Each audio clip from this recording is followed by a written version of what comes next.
Saudi আরবের রিয়াদে জমকালো আয়োজনের মধ্য দিয়ে প্রবাসীদের উদ্যোগে প্রবাস বাংলা প্রিমিয়ার লিগের 2025-এর উদ্বোধনী অনুষ্ঠিত হয়েছে। প্রধান অতিথি হিসেবে বাংলাদেশের জাতীয় ক্রিকেট দলের সাবেক তারকা খেলোয়াড় রাকিবুল হাসান আনুষ্ঠানিকভাবে লিগের উদ্বোধন ঘোষণা করেন।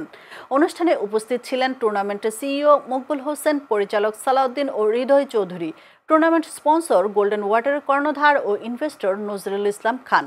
শুভেচ্ছা বক্তব্য রাখেন বাংলাদেশ প্রবাসী সাংবাদিক ফোরামের সভাপতি ফারুক আহমেদ চান।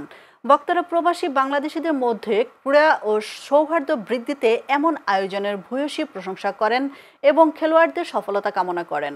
উদ্বোধনী দিনের প্রথম আসরে মুখোমুখি হয় ব্রাহ্মণবাড়িয়া চ্যালেঞ্জার্স ও ঢাকা কিংস। প্রথমে ব্যাট করে ব্রাহ্মণবাড়িয়া চ্যালেঞ্জার্স 9 উইকেট হারিয়ে সংগ্রহ করে 227 রান। জবাবে ঢাকা কিংস 7 উইকেট হারিয়ে 212 রান করে। ব্রাহ্মণবাড়িয়া চ্যালেঞ্জার্স 15 রানের ব্যবধানে টুর্নামেন্টের প্রথম জয় তুলে নেন।